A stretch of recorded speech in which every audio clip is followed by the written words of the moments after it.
하나님의 말씀 출애굽기 17장 5절에서 7절까지 제가 5절부터 읽어드립니다. 여호와께서 모세에게 이르시되 백성 앞을 지나가서 이스라엘 장로들을 데리고 하수를 치던 내 지팡이를 손에 잡고 가라. 내가 거기서 호렙산 반석 위에 너를 대하여 서리니 너는 반석을 치라. 그곳에서 물이 나리니 백성이 마시리라. 모세가 이스라엘 장로들의 목전에서 그대로 행하니라. 그가 그곳 이름을 마사라 또는 무리바라 불렀으니 이는 이스라엘 자손이 다퉜으며 또는 그들이 여호와를 시험하여 이르기를 여호와께서 우리 중에 계신가 아닌가 하였음이더라. 아멘. 오늘 출애굽기 17장 5절에서 7절입니다. 제목은 성령 충만하려면 이라는 제목입니다. 하나님의 은혜로 이스라엘 백성들이 출애굽을 했습니다. 이스라엘 백성들이 출애굽하게 된 것은 그들의 어떠함 때문이 아닌 순전히 하나님의 은혜였습니다. 그렇게 이스라엘 백성들이 출애굽하고 르비딤이라는 곳에 도착했어요. 여러 곳을 거쳐왔는데 그 사이에 홍해도 건너고 여러 곳을 거쳤다가 지금 르비딤이라는 곳에 도착했는데 하나님께서 설정해 두신 길대로 걸어온 것입니다.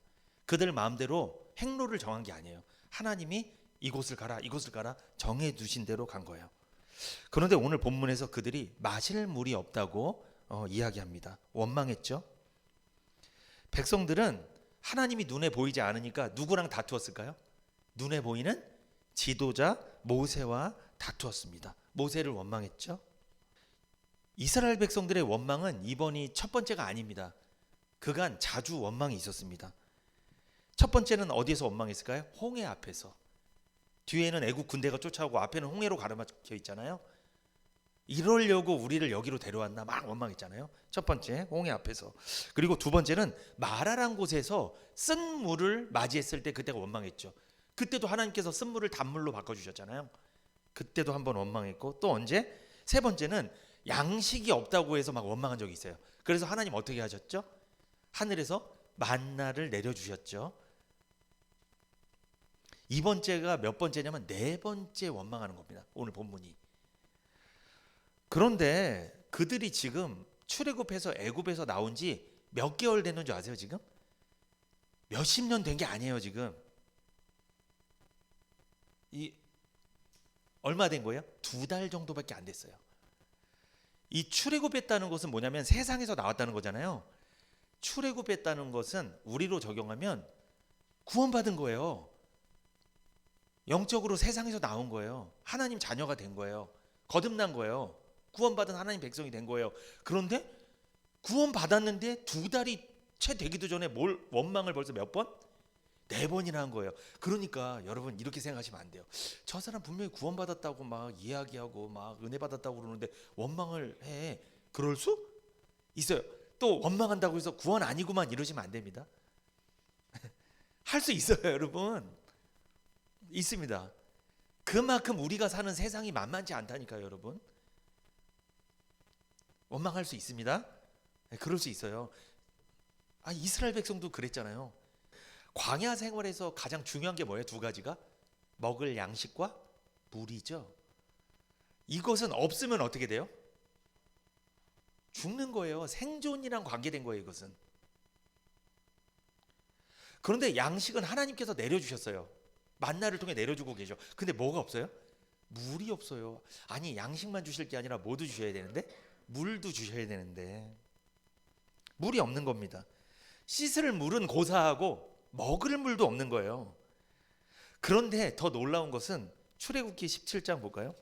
1절 보세요. 출애굽기 17장 1절. 이스라엘 자손의 온 회중이 여호와의 명령대로, 누구 명령대로?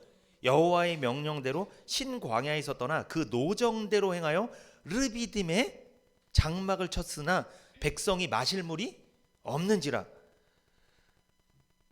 자기 뜻으로 간 게 아닙니다. 하나님의 뜻대로 길을 걸어갔는데도 마실 물이 있었다 없었다? 없었다. 이럴 수 있는 거예요, 여러분. 우리가 인생을 살면서 구원을 받았어도 하나님의 뜻 가운데 우리 살아가잖아요. 예배도 드리고 교회 생활, 신앙생활하고.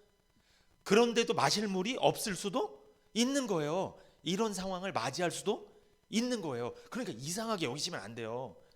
왜 의인이 이렇게 고통을 당하지? 나는 분명히 구원받았는데 왜 마실 물이 없을까? 그럴 수 있는 거예요. 오늘 본문에 나오잖아요.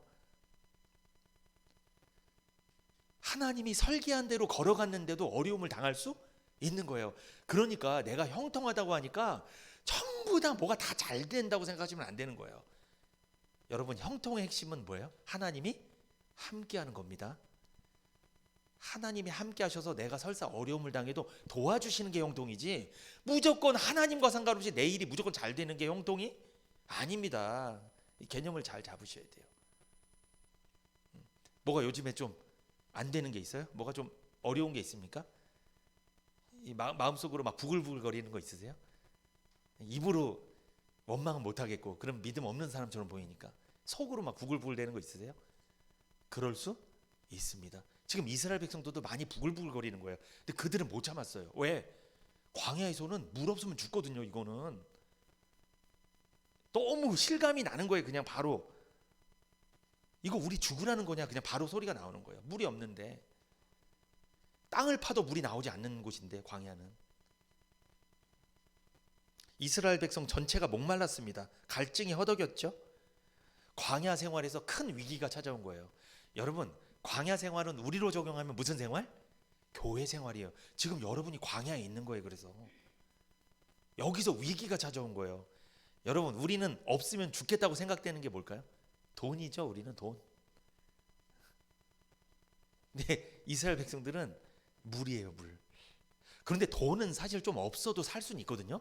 근데 물은 없으면 이건 못 살아요. 죽는 거예요. 그러니까 이스라엘 백성들이 더 위기가 우리보다 더 큰 것 같아요. 지금 엄청난 위기가 찾아온 거예요. 물이 없는 거예요.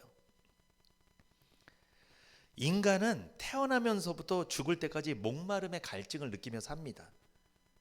인간이 살면서 겪게 되는 세 가지 목마름이 있어요. 첫 번째, 어떤 목마르냐면 육신이 목마른 거예요. 오늘 본문에 이스라엘 백성들 막 육신이 목말랐죠? 이 육신의 목마름, 이것은 물을 마시면 해결되는 거죠. 그리고 어떤 목마름이 있냐면 이 혼적인 목마름이 있어요. 이 혼적인 목마름은 지적인 목마름입니다. 그러니까 이것은 지식에 대한 목마름이에요. 그러니까 내가 배우지 못하고 지식이 없으면 자꾸 뭘 하고 싶어. 목말라. 그래서 학교를 다니고 학습을 하고 공부를 하는 거예요. 이것은 지식을 채우면 해결됩니다. 이 지적인 혼적인 목마름은. 그리고 이 지적인 목마름, 혼적인 목마름은 어떤 것이 있냐면 이것은 막 자유에 대해서 갈망을 해요. 막 자유, 억압하는 것을 싫어해. 그래서 종교의 자유, 언론의 자유, 표현의 자유, 막 이런 말 쓰는 거예요. 그래서 막 표현을 못하게 하고 언론을 탄압하고 막 못하게 하면 막 뭐가 힘든 거예요? 육신이 힘든 게 아니라 지적으로 혼적으로 막 힘든 거예요. 그게 막. 그래서 지금 세상은 너무나 중요하게 생각하죠. 언론의 자유, 표현의 자유, 종교의 자유 중요하게 생각하잖아요. 그래서 억압하면 안 되잖아요. 그걸 억압하면 막 목마른 거예요. 막 그런 지적인 목마름이 있습니다.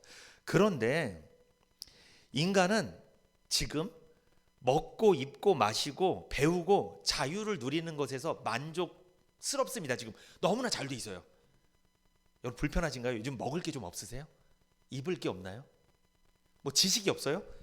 요즘은요, 컴퓨터 한번 툭 치면 지식이 팍팍팍 나와요. 유튜브 한번 치면 다 나와요. 지식이 아주 홍수처럼 넘쳐납니다. 내가 뭔가 배우고 싶으면요, 인터넷 보면 다 배울 수 있어요. 자습할 수가 있다는 거예요. 그 정도로 잘 돼 있어요. 그러니까 육적인 목마름이나 지적인 목마름은 많이 해소된 것 같은데, 그런데 한 가지 목마름이 더 있죠.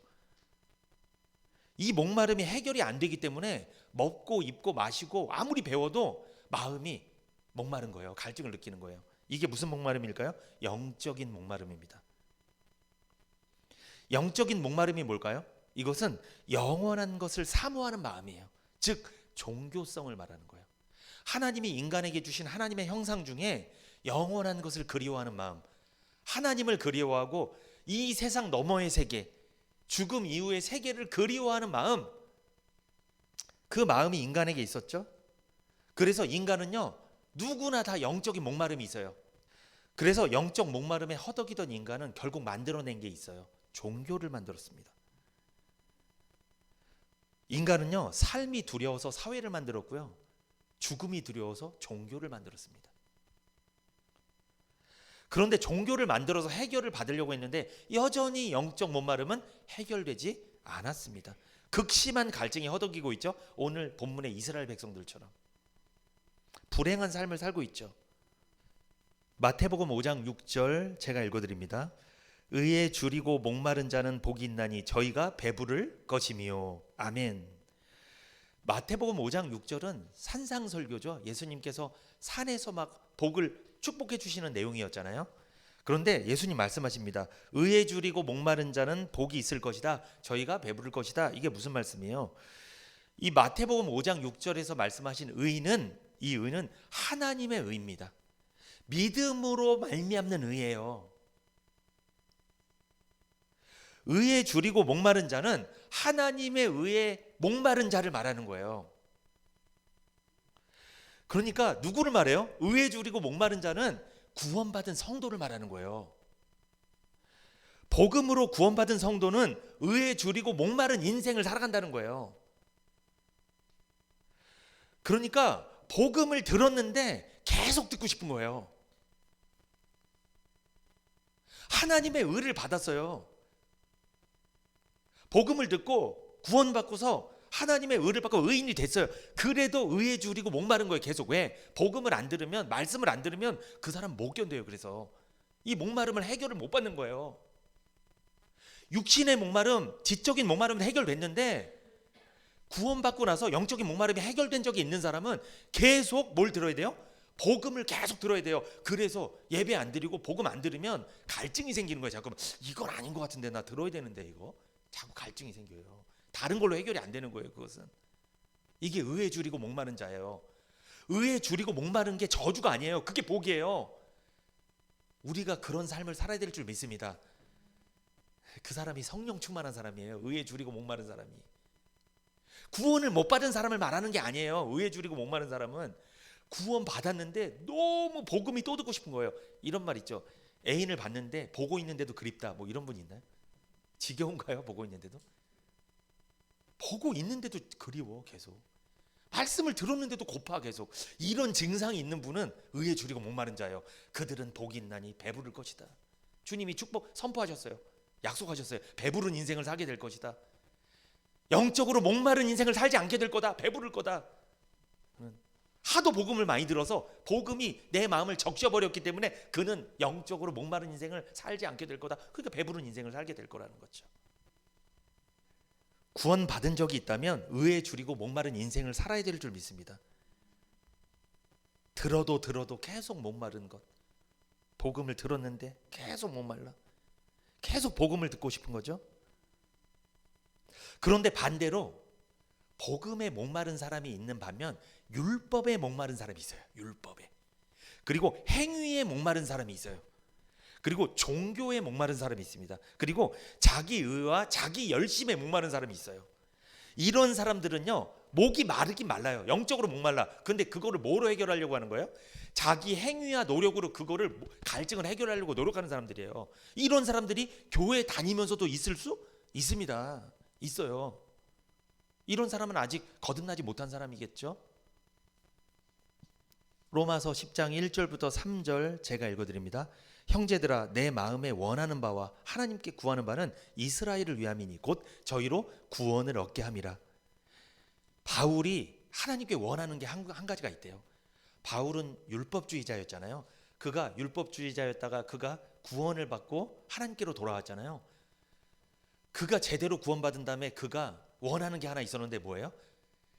내 주변에 하나님을 믿는데 교회를 다니는데 뭘 못 받은 사람? 구원을 못 받고 율법주의에 빠져있는 자기 같은 사람을 구원받게 하고 싶은 마음이 있었던 거예요. 그 마음을 로마서 10장 1절에서 이야기합니다. 그런데 10장 2절에 내가 증거하노니 저희가 하나님께 열심히 있으나, 교회는 열심히 다니지만 지식을 좇은 것이 아니라, 여기서 지식은 복음을 말하는 거예요. 복음을 따라간 게 아니라 3절에 하나님의 의를 모르고 자기 의를 세우려고 힘써 하나님의 의를 복종치 아니하였느니라. 하나님의 의를 모르고 자기 의를 세우려는 자들이 있다는 거죠. 그 사람들은 왜 그런 거예요? 자기 의에 굶주려 있는 거예요. 교회를 똑같이 다니는데 복음에 굶주려야 되는데, 복음에 목이 말라야 되는데 뭐에 목이 마른 거예요? 자기 의에 목이 마른 거예요. 아, 더 해야 되는데, 더 열심히 해야 되는데, 이래서 천국에 갈까? 내가 신앙생활 이 정도로 하면 안 되는데 이거. 이렇게 신앙생활 할 수도 있다는 거예요. 어떻게 하면 내 의와 내 행위를 통해서 선행으로 구원받고 하나님의 백성이 되어서 천국에 갈까? 이런 생각을 하고 교회를 다니는 사람이 있을 수 있다는 겁니다. 이런 사람들은요, 자기 의에 목마르기 때문에 자기 의를 내세우는 일들을 많이 해요. 그 일들을 하고 나서 그걸 자랑을 합니다. 나 이런 일 했어, 이런 일 막 자랑을 해요. 원래 우리는 누굴 자랑해야 돼요? 하나님을 자랑하고 복음을 자랑해야 돼요. 예수님을 자랑해야죠. 내가 구원받은 은혜를 자랑해야지. 근데 그러지 않아요. 이 사람은 자기 의를 충족시켰기 때문에 자기가 했던 것을 다 늘어놓는 거예요. 다 이렇게. 사실 우리가 구원받기 전에 그런 사람들이었잖아요. 하나님의 의를 모르는 상태에서 했던 모든 신앙의 행위들, 나 모태 신앙이야, 나 신학 공부했거든, 나 헌신 많이 했거든, 나 방언도 할 줄 알아, 이런 모든 것들, 이런 것들을 내세운다는 거예요. 하나님의 의를 모르면 자기 의로 막 때우려고 하는 거예요. 목마름을, 갈증을 해결하려고 하는 거예요. 그런데 여러분, 바닷물을 계속 먹으면 어떻게 돼요? 더 목마릅니다. 바닷물을 마시면 마실수록 더 목마른 것처럼 이 사람들은 자기 행위와 자기 의를 마시면 마실수록, 자랑하면 자랑할수록 어때요? 더 목마른 거예요. 그러니까 더 열심히 하는 거예요. 더 모자른 줄 알고 더 열심히 하는 거예요. 이게 악순환이에요. 계속 악순환되는 거예요. 갈증은 더욱 커져만 갑니다. 자기 의를 내세우면 내세울수록 인간은 목마르게 되어 있습니다. 그래서 이 영적인 목마름을 해결하시기 위해서 예수님께서 세상에 오셨죠. 볼까요? 요한복음 19장 28절. 주님이 어떻게 해결하셨는지, 이 영적인 목마름을. 요한복음 19장 28절입니다. 이후에 예수께서 모든 일이 이미 이룬 줄 아시고 성경으로 응하게 하려 하사 가라사대 내가 목마르다 하시니. 아멘. 예수님께서 십자가 위에서 몇 마디 말씀을 하셨는데 그 중에 예수님이 내가 목마르다 말씀하셨죠. 이것은 예수님의 선언입니다. 어떤 선언? 우리 인생이 겪는 세 가지 목마름이 있죠. 육적인 목마름, 지적인 혼적인 목마름, 그리고 영적인 목마름을 내가 뭐 했다? 예수님이 해결했다. 다 끝을 냈다. 너희들은 예수님으로 말미암아 갈증을 해결받았다. 이제 목마른 인생을 살지 않게 될 거다 선언하신 거예요. 이 선언 믿으시기 바랍니다. 예수님이 내가 목마르다. 예수님이 목말랐기 때문에 너희들은 더 이상 목마를 필요 없다는 거예요. 이 선언을 믿으시기 바랍니다. 이 선언을 나를 향한 선언이라고 믿는다면 그 사람은 육적인 목마름, 지적인 목마름, 영적인 목마름에서 벗어날 줄 믿습니다. 벗어나게 되는 거예요. 이제 갈증을 해결하게 되는 거예요. 얼마나 시원한 인생을 살게 되겠냐고요. 예수님 믿으라는 건 이걸 믿으라는 거예요. 예수님의 선언을 믿으라는 거예요. 나를 향한 선언으로 믿으라는 거예요. 내가 선언해서 구원받는 게 아니에요. 누가 선언하는 거예요? 예수님이 하신 선언을 나는 단지 믿음으로 받는 거예요. 내가 선언하는 게 아닙니다. 예수님이 내가 목마르다 하셨으면 나는 목마름 해결된 거구나, 감사합니다, 난 감사합니다 하면 되는 거예요. 그리고 우리가 이제 선언해야 될 게 있죠. 우리가 선언해야 되는 것은 내가 목마르다가 아니고 뭐예요? 난 이제 의인이 되었다. 나는 목마름을 해결받았다. 난 죄인 아니다. 난 이제 의인이다. 이걸 우리가 선언하고 살아야죠. 내가 목마르다, 이건 예수님이 선언하시는 거고, 그건 우리가 할 게 아니고. 근데 그걸 내가 해결하려고 하니까 해결이 되냐고요. 그게 안 되는 거지. 하나님의 의를 모르고 자기 의를 세우려고 하는 자들은 자기가 선언하는 거예요. 내가 목마르다, 내가 해결하려고 하는 거예요. 절대 해결 안 됩니다. 그거 해결 안 돼요. 예수님이 내가 목마르다 선언하셨죠. 이것은 우리 인생이 겪는 세 가지 목마름을 해결하기 위한 거룩한 목마름이었습니다. 로마서 1장 17절 볼까요? 복음에는 하나님의 의가 나타나서 믿음으로 믿음에 이르게 하나니 기록된 바 오직 의인은 믿음으로 말미암아 살리람과 같으니라. 아멘. 복음에는 뭐가 나타난대요? 하나님의 의가 나타나서.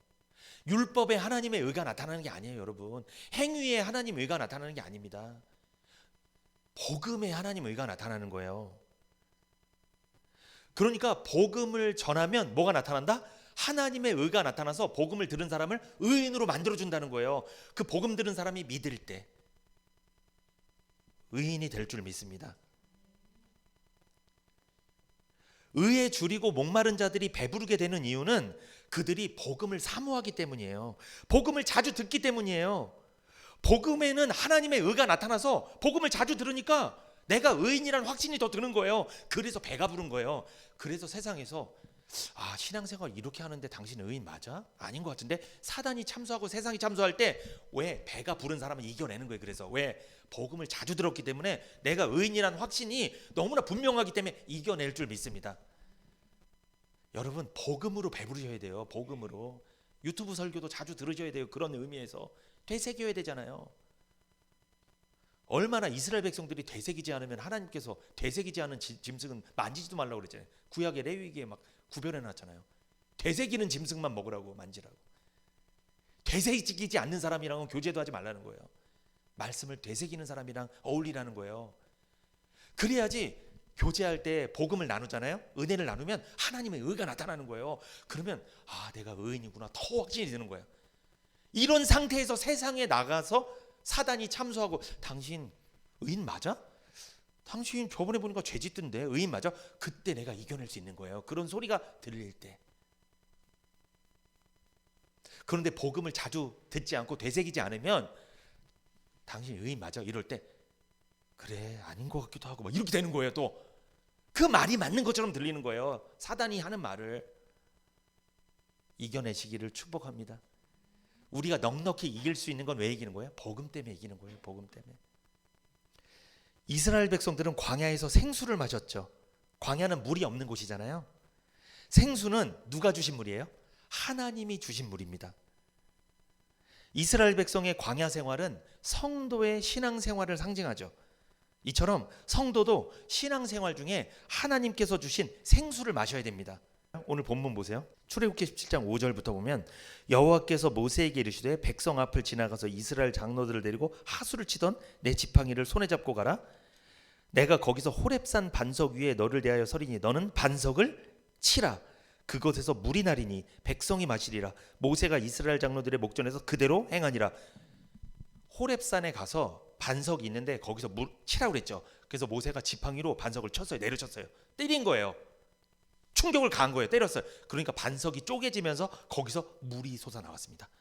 그 물이 얼마나 솟아나왔는지 이스라엘 백성들 수백만 명이 그걸 다 먹고도 남았어요. 그런데 7절 그가 그곳 이름을 마사라 또는 무리바라 불렀으니 이는 이스라엘 자손이 다투었으며 또는 그들이 여호와를 시험하여 이르기를 여호와께서 우리 중에 계신가 아닌가 하였음이더라. 물이 없으니까 그들이 생존에 위협받으니까 하나님이 계시나 안 계시나 하나님 존재까지 의심했죠. 그러나 하나님은 계셨어요 안 계셨어요? 계셨잖아요. 그래서 하나님이 모세에게 말한 대로 모세가 행하니까 반석을 내리치니까 물이 나왔잖아요. 그 물은 누가 주신 물이에요? 하나님이 주신 물. 그러면 여러분 우리도 누가 주신 물을 먹고 살아야 돼요? 내가 광야에서 노력해서 퍼낸 물을 먹고 살아야 돼요? 아니면 하나님이 반석에서 주신 물을 먹고 살아야 돼요? 하나님이 반석에서 우리에게 주신 물을 먹고 살아야 될 줄 믿습니다. 내가 퍼낸다고 광야에서 물이 나오는 게 아니에요, 여러분. 설사 그게 물이 나와도 그 물은 먹으면 안 됩니다. 내 노력의 물, 내 행위의 물은 먹으면 안 돼요. 하나님 주신 물만 먹어야지. 출애굽기 17장 6절 같이 한번 다시 읽어볼까요? 내가 거기서 호렙산 반석 위에 너를 대하여 서리니 너는 반석을 치라. 그것에서 물이 나리니 백성이 마시리라. 모세가 이스라엘 장로들의 목전에서 그대로 행하니라. 아멘. 반석에서 물이 났죠. 반석을 치니까 이 물은 생수입니다. 그런데 이 생수의 의미는 무엇이냐? 첫 번째 이것을 알아야 돼요. 생수는요 성령을 상징하는 거예요. 상징이 뭔지 아시죠? 상징. 여러분 우리가 잘 아는 쉽게 이야기하면 비둘기는 뭘 상징해요? 사람들이 평화. 비둘기는 평화라는 말이 아니라 비둘기를 보면 평화를 떠올리잖아요. 이 생수, 반석에서 물이 나왔잖아요. 이것을 보면 뭘 떠올려야 된다? 성령을 떠올려야 된다는 거예요. 생수는 성령을 상징합니다. 그래서 지금 오늘 본문에서 반석을 쳐라 물이 나올 거다. 이건 누구의 약속이에요? 하나님의 약속이죠. 하나님의 약속을 믿고 진짜 행했더니 약속대로 물이 나왔잖아요. 하나님께서 약속하셔서 이스라엘 백성들은 광야에서 생수를 먹었죠. 이것처럼 예수님도 생수를 약속하셨습니다. 요한복음 7장 38절 한번 찾아보세요. 나를 믿는 자는 성경의 이름과 같이 그 배에서 생수의 강이 흘러나리라 하시니. 아멘. 나를 믿는 자, 누구 믿는 자? 예수를 믿는 자는, 복음을 듣고 거듭난 자는 배에서 뭐가 흘러넘친다? 생수의 강이 흘러나리라. 그러니까 예수를 믿고 복음을 듣고 거듭난 사람은 생명수가 강같이 흘러넘칠 거라는 거예요. 그 사람에게. 그러니까 출애굽기 17장에서 광야에서 물이 없을 때 하나님께서 반석을 쳐라 물이 나올 거다. 이것은 뭐를 이야기해 주는 거냐면 하나님이 구원받은 사람에게 생명수 같은 은혜가 흘러넘칠 거라는 거를 지금 말씀해 주신 거예요. 구원받은 사람한테는요 막 생수가 넘쳐나오는 거예요. 막 생명수가 넘쳐나옵니다. 흘러넘칩니다. 생수는 성령을 상징한다고 그랬죠. 그러므로 적용하면 구원받은 사람은 뭐가 충만한 거예요? 성령이 충만한 거예요. 반석에서 생수가 흘러나왔죠? 구원받은 사람한테는 생수가 배에서 넘쳐나는 거예요. 성령이 넘쳐나는 거예요. 구원받을 때 성령이 우리 안에 거주하십니다. 그때부터 성령이 충만해지는 거예요. 성령이 충만하니까 생각도 바뀌고 말도 바뀌고 바뀌어요. 바뀌는 거예요, 내가. 다시 요한복음 7장 38절에서 39절 볼까요? 나를 믿는 자는 성경의 이름과 같이 그 배에서 생수의 강이 흘러나리라 하시니 이는 그를 믿는 자의 받을 성령을 가리켜 말씀하신 것이라.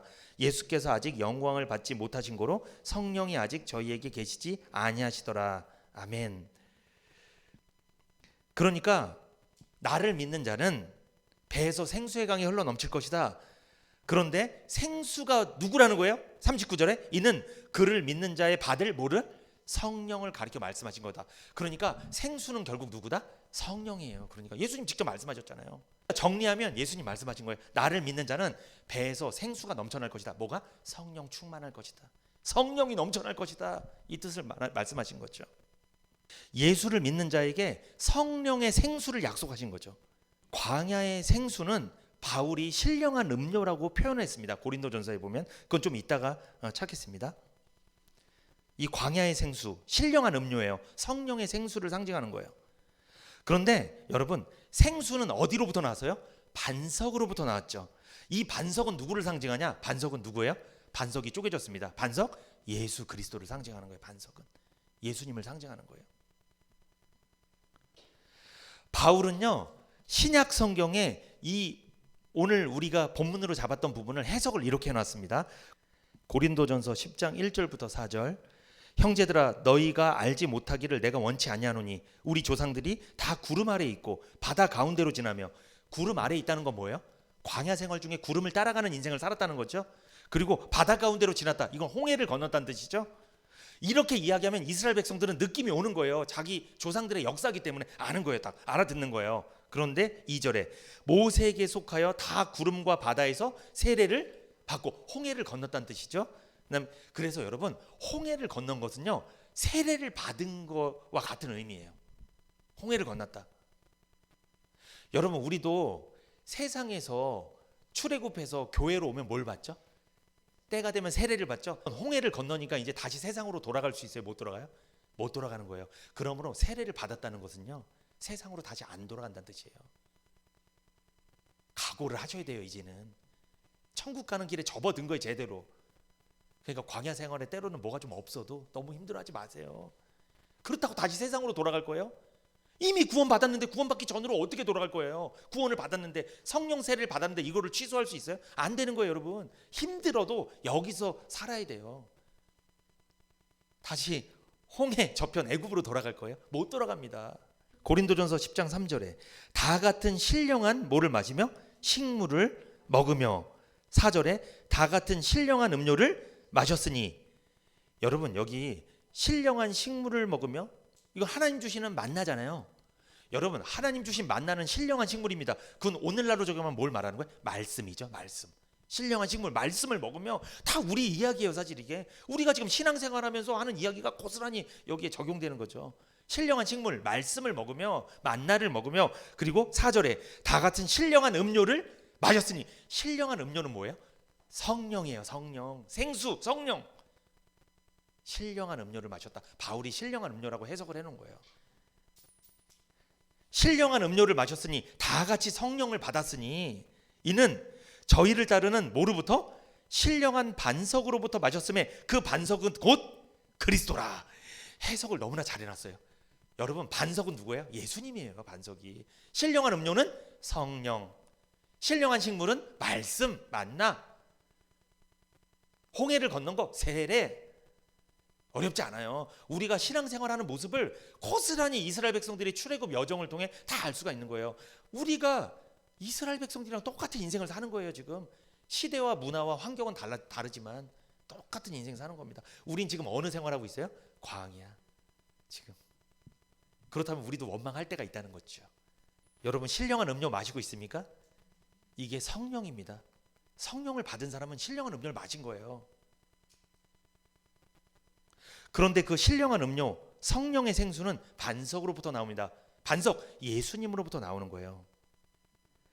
그런데 출애굽기 17장 6절 보세요. 출애굽기 17장 6절 내가 거기서 호렙산 반석 위에 너를 대하여 서리니 너는 반석을 치라. 그것에서 물이 나리니 백성이 마시리라. 모세가 이스라엘 장로들의 목전에서 그대로 행하니라. 하나님이 어디에 있는 반석을 치래요? 호렙산에 있는 반석을 치라고 했습니다. 이 호렙이란 뜻이죠. 호렙. 이것을 제가 원어를 좀 찾아봤어요. 히브리 말 원어를 찾아보니까 이것은 하라브라는 말에서 유래된 말이에요. 호렙. 이건 명사고 하라브는 동사거든요.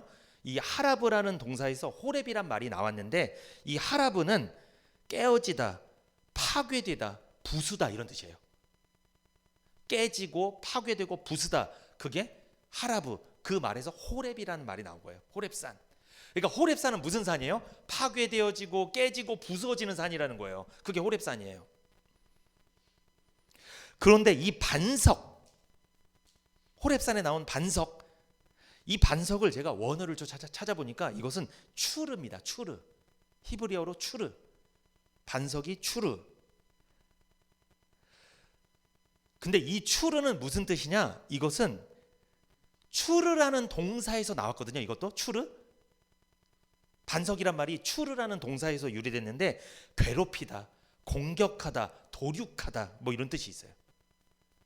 추르, 반석, 괴롭히고 공격하고 도륙하는 거예요. 여러분 이 반석, 추르 그리고 호렙 이 말을 들어보니까 누가 연상이 돼요? 잘 보세요. 호렙이 뭐라고 그랬어? 깨어지고 파괴되고 부서지는 거. 그리고 반석, 추르, 괴롭히고 공격하고 도륙하는 거. 누가 연상돼요? 십자가에 달리신 예수님이 생각나죠? 이게 사실 다 예수님 이야기예요. 하나님이 예수님 이야기를 설명해 주고 싶은 거예요. 구약인데 이스라엘 백성들에게. 그들이 목마르다고, 그들은 육적인 목마름 때문에 막 하나님 원망했지만 하나님은 결국 뭐까지 해결해 주고 싶은 거예요? 영적인 목마름까지 싹 해결해 주고 싶은 거예요. 하나님 은혜입니다. 하나님께서 여러 모양 여러 모습으로 이때 예수님을 계시하신 거예요. 여기서 이걸 모세는 알았어요. 왜? 반석이라는 뜻, 호렙이라는 뜻, 반석, 추르 그 말의 뜻을 보니까 누가 연상이 돼요? 예수님이 연상이 딱 되는 거예요. 모세가 얼마나 감격스러웠을까? 반석을 내리칠 때. 그런데 이 반석은 추르라고 그랬잖아요. 히브리어로. 그런데 그 히브리어 성경을 보면 하추르라고 기록되어 있습니다. 추르인데 거기 앞에 하가 기록되어 있어요. 하추르. 이 하는 정관사를 말해요. 하추르. 그러니까 무슨 뜻이다? 그 반석이란 뜻이에요. 그 반석. 호렙산을 가보면요, 반석이 많았을까요, 적었을까요?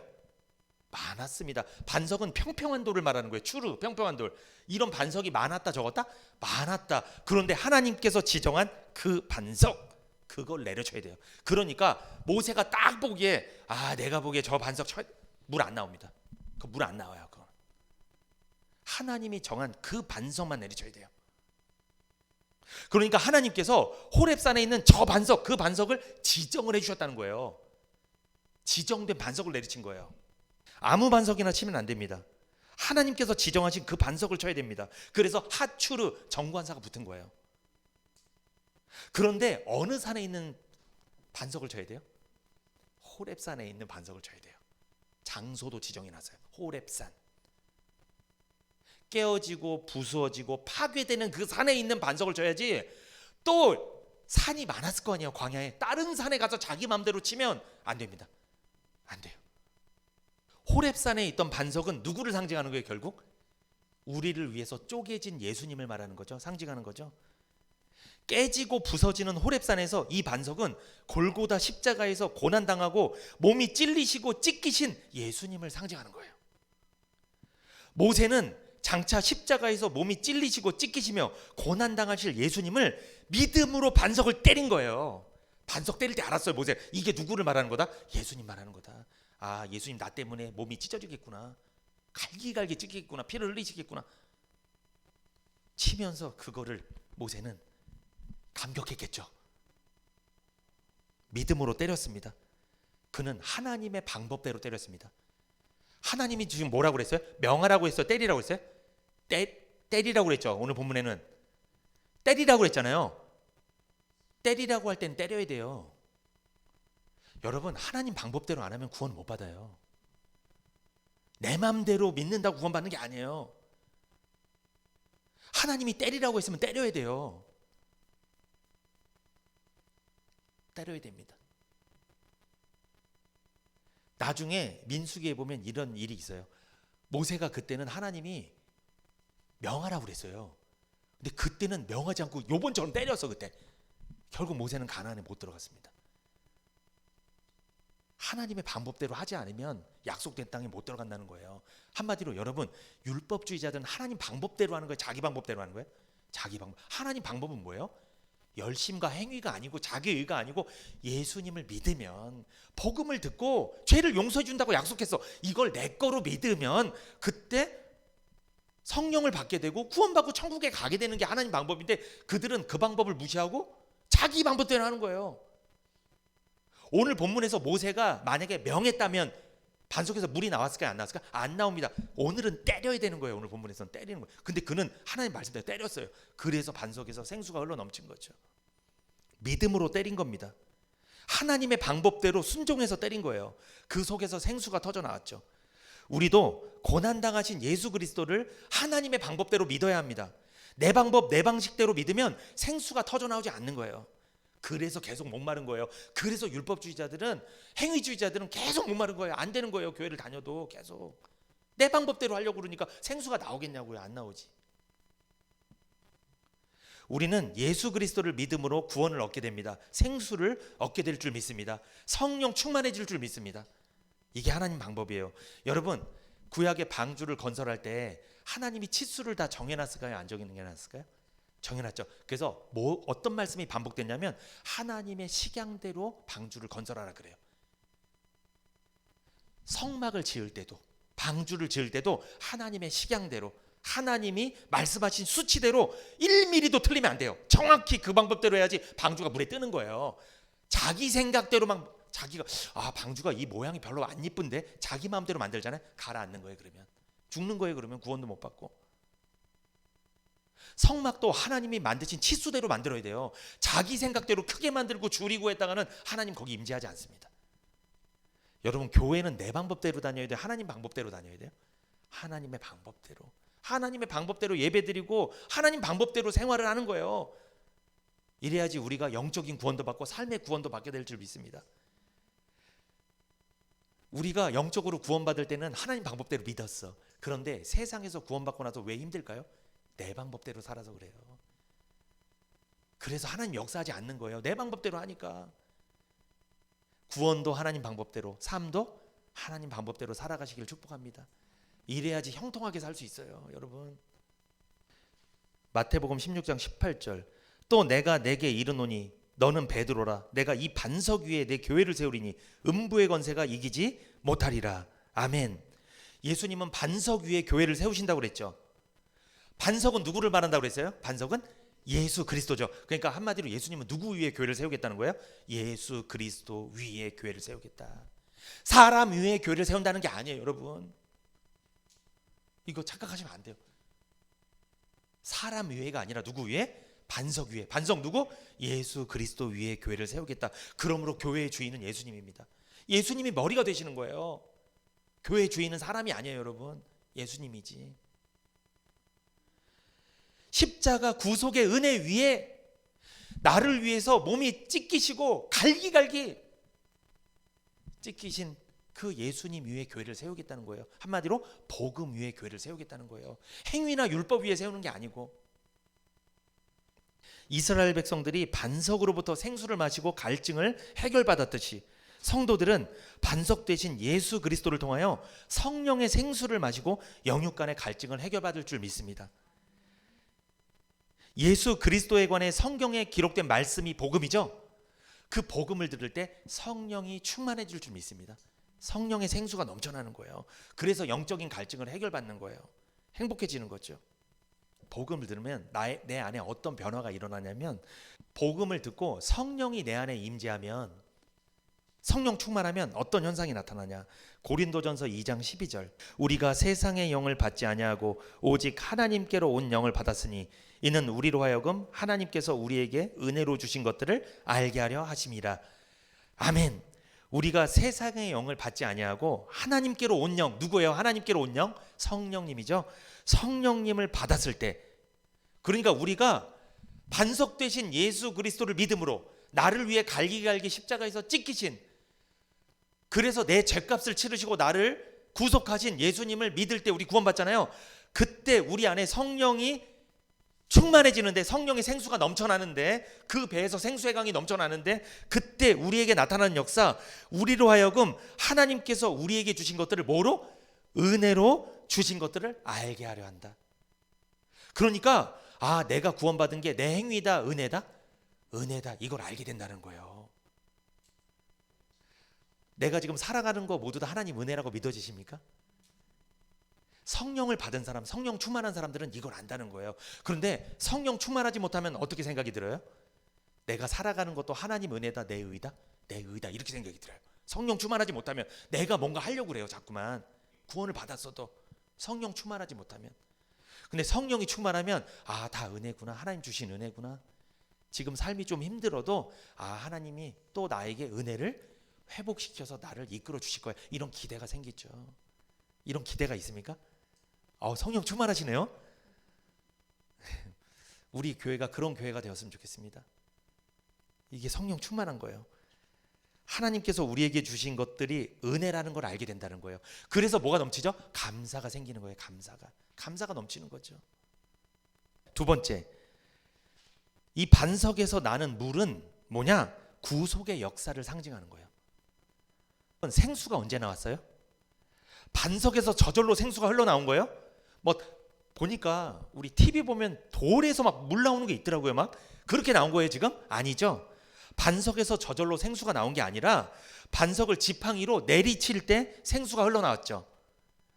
반석을 치는 것은 예수 그리스도의 십자가를 상징하는 거죠. 예수님께서 십자가의 구속을 이루심으로 성령의 생수가 부어진 거예요.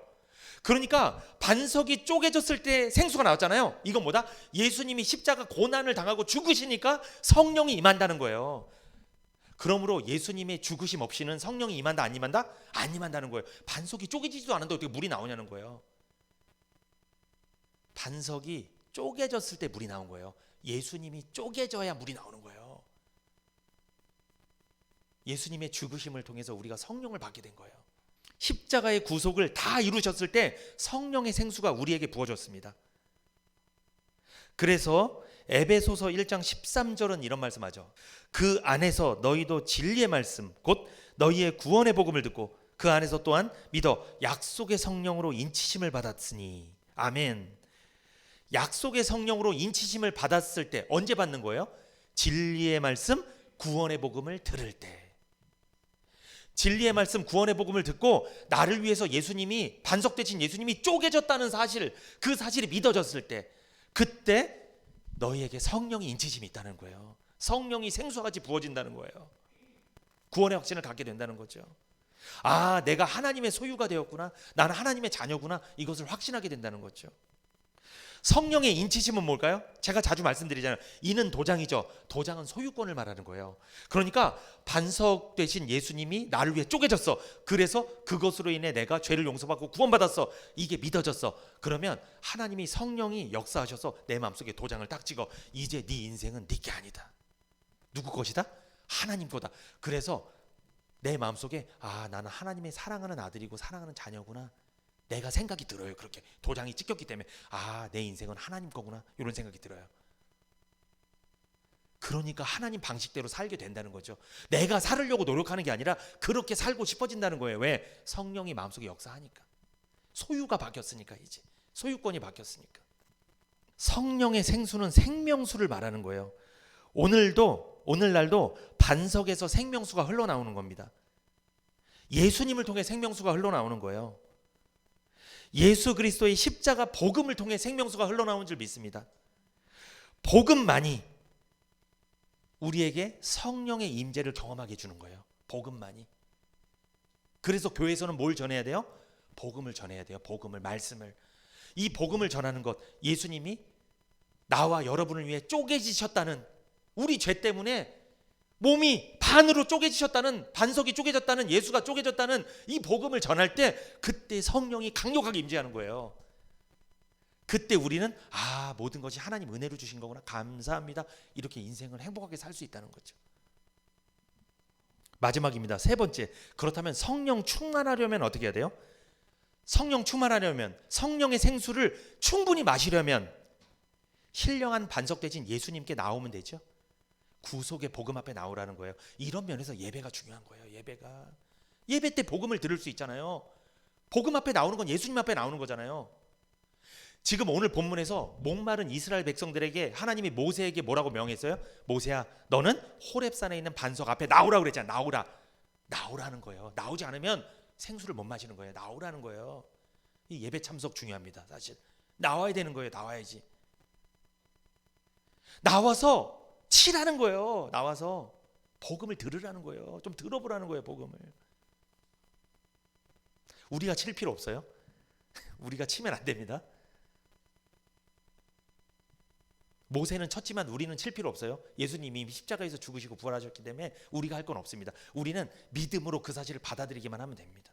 이스라엘 백성들이 반석으로부터 생수를 마셨죠. 우리는 복음을 통해 생수를 마시게 될 줄 믿습니다. 복음의 말씀을 들을 때 성령이 충만해지는 거예요. 그때 우리는 갈증을 해결하는 거죠. 구속의 복음을 들을 때 성령 충만해집니다. 오직 복음을 통해서만 성령 충만을 받는 거예요. 여러분, 고넬료라는 사람이 있죠. 고넬료라는 이방인도 집에서 베드로를 통해 구원 상담을 받잖아요. 복음을 들었잖아요. 그때 성령이 내려오셨어요. 사도행전 10장 43절에서 45절까지 저에 대하여 모든 선지자도 증거하되 저를 믿는 사람들이 다 그 이름을 힘입어 죄 사함을 받는다 하였느니라. 베드로가 이 말할 때, 어떤 말할 때? 사도행전 10장 43절의 말을 할 때. 근데 사도행전 10장 43절의 말은 어떤 말이에요? 저를 믿는 사람들이 다 그 이름을 힘입어 죄 사함을 받는다. 그 이름은 누구의 이름? 예수의 이름. 예수님을 전한 거예요. 한마디로 베드로가 사도행전 10장 43절의 말은 복음을 전한 거예요. 복음을. 예수님을 통해 구원받는 겁니다. 고넬료요, 당신이 환상도 보고 구제도 잘하고 사람들한테 대단히 존경을 받고 대단한 신앙생활을 한 건 압니다. 그러나 그것은 구원의 조건이 될 수 없습니다. 누구든지 예수님을 통해서만 구원받을 수 있습니다. 이거 복음을 전한 거예요. 그가 지금 반석 대신 예수님을 전한 거예요. 그랬더니 44절에 베드로가 이 말할 때, 복음 전할 때 성령이 말씀 듣는 모든 사람에게 내려오시니. 성령은 언제 강림하세요? 복음 전할 때, 말씀 나눌 때. 여러분, 초대교회 오순절 마가의 다락방에 예수님의 제자들이 모여서 성령이 임재했죠. 그때 그들이 뭐 한 거예요? 기도도 했지만 뭐 했어요? 그들이 복음으로 나눈 거예요. 예수님에 관한 이야기를 한 거예요. 예수님이 죽으시고 부활하신 그 의미에 대해서 그들이 나눈 거예요. 이야기를 막 나눈 거예요, 서로. 여러분, 교제 잘해야 됩니다. 교제할 때 무엇을 갖고 교제해야 될까요? 세상 것 얘기할 수 있어요, 물론. 근데 그게 10 중에 10이 되면 안 돼요. 10 중에 한 3, 4 정도는 될 수 있겠죠. 그러나 나머지 6, 7은 말씀을 전해야 돼요. 말씀을 복음으로 나눠야 돼요. 내가 인도자를 통해 들었던 말씀 있죠, 그걸 나눠야 돼요. 그래야지 성령이 강력하게 임재하는 거예요. 왜? 성령은 세상의 영이 아니에요. 하나님께로 온 영이잖아요. 그럼 하나님께로 온 말씀을 나눠야지. 그래야지 하나님의 역사가 일어나지. 성령이 충만해지지. 오순절 마가의 다락방에 있었던 그 수많은 사람들이 세상 이야기했겠어요? 로마 이야기했겠어요? 아닙니다. 예수님에 관한 이야기했겠죠.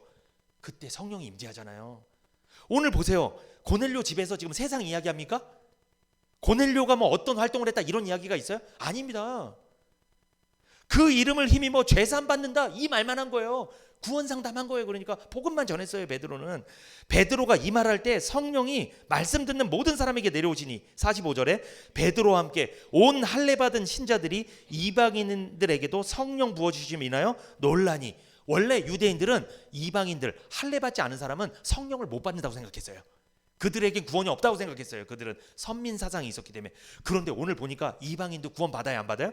받는 걸 보니까 놀랐다는 거예요. 유대인들이 놀랐다는 거예요. 유대인이든 헬라인이든 흑인이든 백인이든 확인이든 누구든 상관없이 예수를 믿을 때 성령 임재하게 될 줄 믿습니다. 구속의 말씀 복음을 들을 때 성령 충만하게 되는 거예요. 구속의 말씀 복음을 전할 때 성령의 생수가 넘치게 될 줄 믿습니다. 우리 가정이, 우리 교회가, 우리 나라가 성령의 생수가 넘쳐야 됩니다. 지금 온 나라가 목마름 때문에 난리가 아닙니다. 경제가 어렵다, 육적인 목마름이죠. 지식의 목마름, 배우고 싶어서 난리가 아닙니다. 유튜브 찾아보고 막 별거 다 찾아봐요. 어떤 사람들은 영적으로 목마릅니다. 종교를 이종교 저종교 심지어 이단까지 빠져가고 다 다녀봐도 마음속에 해결이 안 돼요. 갈증이 사라지지 않아요. 목마른 거예요. 이 목마름을 해결하는 유일한 방법은 복음뿐이 없음을 믿습니다. 복음이에요. 복음. 반석 대신 예수 그리스도를 전해야 돼요. 예수님이 당신을 위하여 몸이 쪼개졌다는 사실을 전해야 돼요. 그 사실을 나를 위한 사실로 믿어질 때 그때 성령 충만하게 될 줄 믿습니다. 생수가 넘쳐나게 될 줄 믿습니다. 우리 교회가 그런 교회가 됐으면 좋겠습니다. 우리 교회 구원받은 여러분 저를 통해서 생수의 강이 넘쳐서 많은 사람들이 이 목마름을 해결했으면 좋겠어요. 아멘. 결론입니다. 반석에서 생수가 나듯이 예수 그리스도에게서 생수가 나오는 거예요. 신령한 반석이신 예수님을 통해 신령한 음료 성령 충만한 성도로 살아가시기를 축복합니다.